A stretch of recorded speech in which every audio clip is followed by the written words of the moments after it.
செம்மண் சீமையே கொண்டாடு நீ.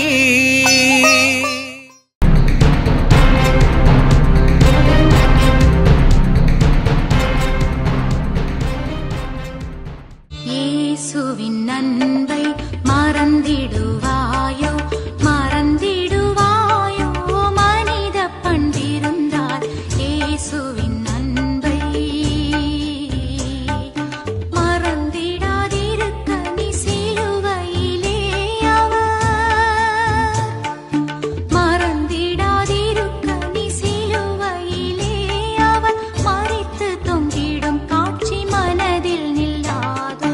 இயேசுவின் அன்பை மறந்திடுவாயோ மறந்திடுவாயோ மனித பண்டிருந்தால் இயேசுவின் அன்பை.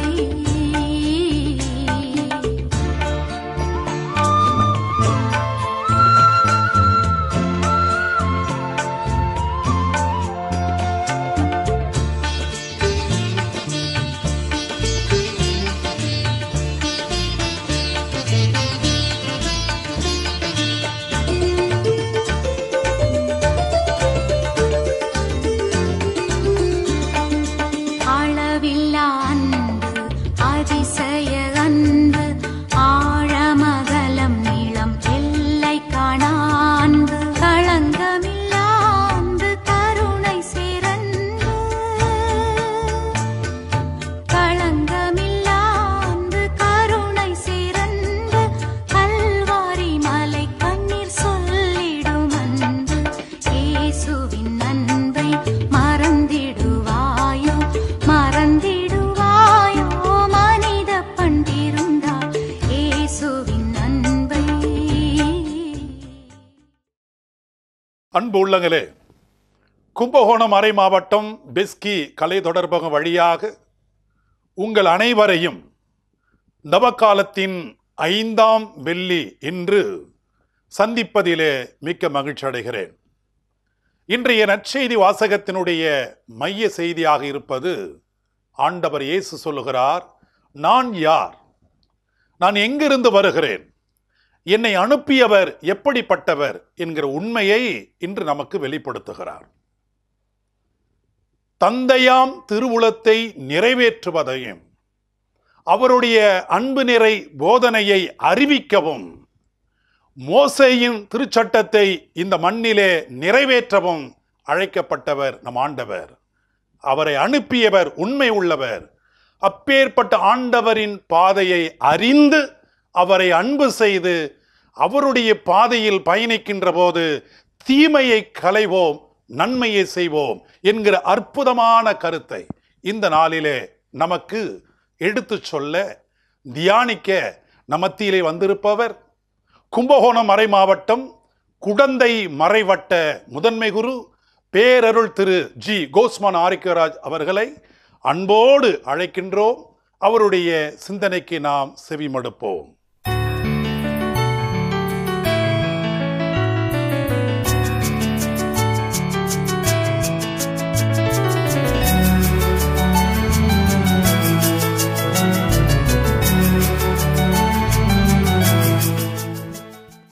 ஆண்டவர் உங்களோடு இருப்பாராக, உம் ஆன்மாவோடும் இருப்பாராக. யோவான் எழுதிய நற்செய்தியிலிருந்து வாசகம். ஆண்டவரே மாட்சி உமக்கே. இயல் 7 இறைவாக்கியங்கள் 1, 2, 10 மற்றும் 25 30 முடிய. இயேசு கலிலேயாவில் நடமாடி வந்தார். யூதர்கள் அவரை கொல்ல வழி தேடிக்கொண்டிருந்ததால் அவர் யூதேயாவில் நடமாட விரும்பவில்லை. யூதரின் கூடார விழா அண்மையில் நிகழ இருந்தது. தம் சகோதரர்கள் திருவிழாவிற்கு போன பின் இயேசுவும் சென்றார். ஆனால் அவர் வெளிப்படையாக அன்றி மறைவாக சென்றார். எருசலேம் நகரத்தவர் சிலர், இவரைத்தானே கொல்ல தேடுகிறார்கள், இதோ இங்கே இவர் வெளிப்படையாக பேசிக்கொண்டிருக்கிறாரே, இவரிடம் எதுவும் சொல்லவில்லையே, ஒருவேளை இவரே மெசியா என்று தலைவர்கள் உண்மையாகவே உணர்ந்து கொண்டார்களோ? ஆனால் மெசியா எங்கிருந்து வருவார் என்பது யாருக்கும் தெரியாமல் அல்லவா இருக்கும். இவர் எங்கிருந்து வருகிறார் என்பது நமக்கு தெரியுமே என்று பேசிக்கொண்டனர். கோவிலில் கற்பித்து கொண்டிருக்கும்போது இயேசு உரத்த குரலில், நான் யார், நான் எங்கிருந்து வந்தேன் என்பவை உங்களுக்கு தெரியும். ஆயினும் நானாக வரவில்லை. என்னை அனுப்பியவர் உண்மையானவர். அவரை உங்களுக்கு தெரியாது, எனக்கு அவரை தெரியும். நான் அவரிடமிருந்து வருகிறேன், என்னை அனுப்பியவரும் அவரே என்றார். இதை கேட்ட அவர்கள் இயேசுவை பிடிக்க முயன்றார்கள். எனினும் அவருடைய நேரம் இன்னும் வராததால் யாரும் அவரை தொடவில்லை. இது கிறிஸ்து வழங்கும் நற்செய்தி. கிறிஸ்துவே உமக்கு புகழ். இறை இயேசுவில் அன்பார்ந்தவர்களே, இன்றைய வாசகங்களின் அடிப்படையில் தவக்கால சிந்தனைகளை உங்களோடு பகிர்ந்து கொள்ள விரும்புகிறேன். தவக்காலம் அருளின் காலம்.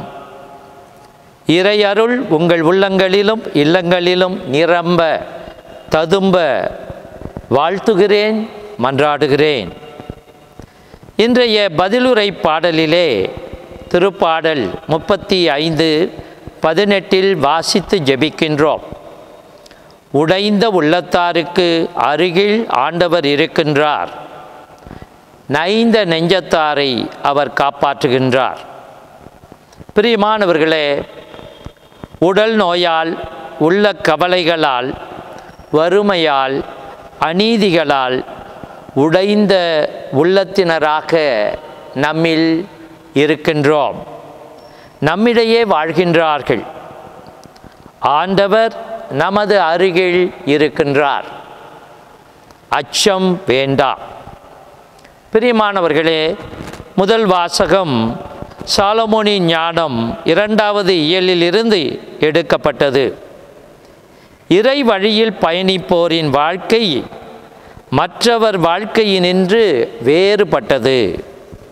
அவர்களுடைய வழிமுறைகள் மாறுபட்டவை. இறை வழியில் பயணிப்போரின் வாழ்வு தீமையை கண்டிப்பதாக அமைந்துள்ளது.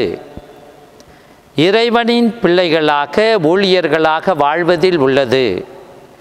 இறைவனை தந்தையாக, தாயாக பெருமை பாராட்டி வாழ்வதில் அடங்கியுள்ளது. ஆனால் இறை பற்றில்லாதவர்களின் வாழ்வு நெறி தவறி செல்லும் வாழ்வாகவும், தீய ஒழுக்கத்தில் பயணித்து தங்களை பற்றிய ஆழ்ந்த பார்வை, அறிவு அற்ற வாழ்வாகவும், கடவுளின் திட்டங்களை அறிய ஆர்வமற்ற வாழ்வாகவும், நிலை வாழ்வை பற்றிய நம்பிக்கையற்ற வாழ்வாகவும், மனிதர்கள் எதிர்நோக்கின் பயணிகள் என்பதை உணராத வாழ்வாகவும் அமைந்துள்ளது. பிரியமானவர்களே, நற்செய்தி வாசகம் யோவான் நற்செய்தி 7வது இயலில் எடுக்கப்பட்டது. இன்றைக்கு நாம் வாசித்தோம். இறைமகன் இயேசு துணிவோடு எருசலேம் சென்று கோவிலில் கற்பிக்கத் தொடங்கினார். அவரது போதனையையும் அவரது செயல்களையும் ஏற்றுக்கொள்ள யூத தலைவர்கள், யூதர்கள் மறுக்கின்றார்கள். அவர் நல்லவர் என சிலர் பேசிக்கொண்டார்கள். அவர் மக்கள் கூட்டத்தை ஏமாற்றுகிறார் என்று சிலர் கூறினார்கள். ஆனால் நம் ஆண்டவர் இயேசு மட்டும் தான் யார், தனது வாழ்வு எப்படிப்பட்டது என்பதை உணர்ந்திருந்தார். இறை திருவுளத்தை நிறைவேற்றுகின்ற வாழ்வு என்றும், இறைவனது போதனையை போதிக்கும் வாழ்வு என்றும், இறைவனது பெருமையை எடுத்துரைக்கின்ற வாழ்வு என்றும், மோசேயின் திருச்சட்டத்தை நிறைவேற்றுகின்ற வாழ்வு என்றும் அவர் எடுத்துரைக்கின்றார். ஓய்வு நாளில் தான் சட்டத்தை மீறவில்லை, மாறாக தான் முழு மனிதனையும் நலமாக்கியதாக எடுத்துரைக்கிறார். அவரே கூறுவார், வெளி தோற்றத்தின்படி தீர்ப்பளிக்காதீர்கள், நீதியோடு தீர்ப்பளியுங்கள் என எடுத்துரைக்கிறார். பிரியமானவர்களே, இன்றைய நற்செய்தியிலே நான் யார், நான் எங்கிருந்து வருகிறேன் என தன்னை பற்றிய ஆழ்ந்த அறிவும், தன்னை அனுப்பிய இறைவன் உண்மையுள்ளவர் என்பதையும் எடுத்துரைக்கிறார். இந்த வார்த்தைகளை நம்பி கூட்டத்தில் இருந்த பலர் இயேசுவிடம் நம்பிக்கை கொண்டனர் என்று இன்றைய நற்செய்தியிலே வாசிக்க கேட்டோம். இதை இயேசுவில் அன்பார்ந்த சகோதர சகோதரிகளே, கிறிஸ்தவ வாழ்வு என்பது என்ன? கிறிஸ்தவ வாழ்வு இயேசு யார் என அறிந்து அவரை அன்பு செய்து அவரது பாதையில் பயணிப்பதுதான். தவக்காலம் சிறப்பாக இயேசுவின் பாதையில் பயணிக்கின்ற காலம். சிலுவை தியாகத்தை பின்பற்றி சிலுவை பாதையிலே பயணிக்கின்ற காலம். இயேசுவின் பாதையிலே பயணித்து நன்மை செய்கின்ற காலம். தீமையை நன்மையால் வெல்லும் காலம். எனவே நமது வாழ்வில் உள்ள தீமைகளை ஆழமாக கண்டுகொண்டு அவைகளை வேரறுப்போம். மனித மாண்பு, சமத்துவம், சமூக நீதியை, சகோதரத்துவத்தை இயேசுவின் பாதையில் போற்றி பின்பற்றி வாழ்வோம். ஆமீன். தவக்காலத்தின் வெள்ளிக்கிழமையாகிய இன்று இறை சிந்தனையை கேட்ட உங்கள் ஒவ்வொருவரையும் சிலுவையில் தொங்குகின்ற நம் மீட்பராகிய இயேசு ஆசீர்வதித்து உங்களை நலமாக்கி உங்கள் இதய விருப்பங்களை நிறைவேற்றுவாராக. ஆமீன்.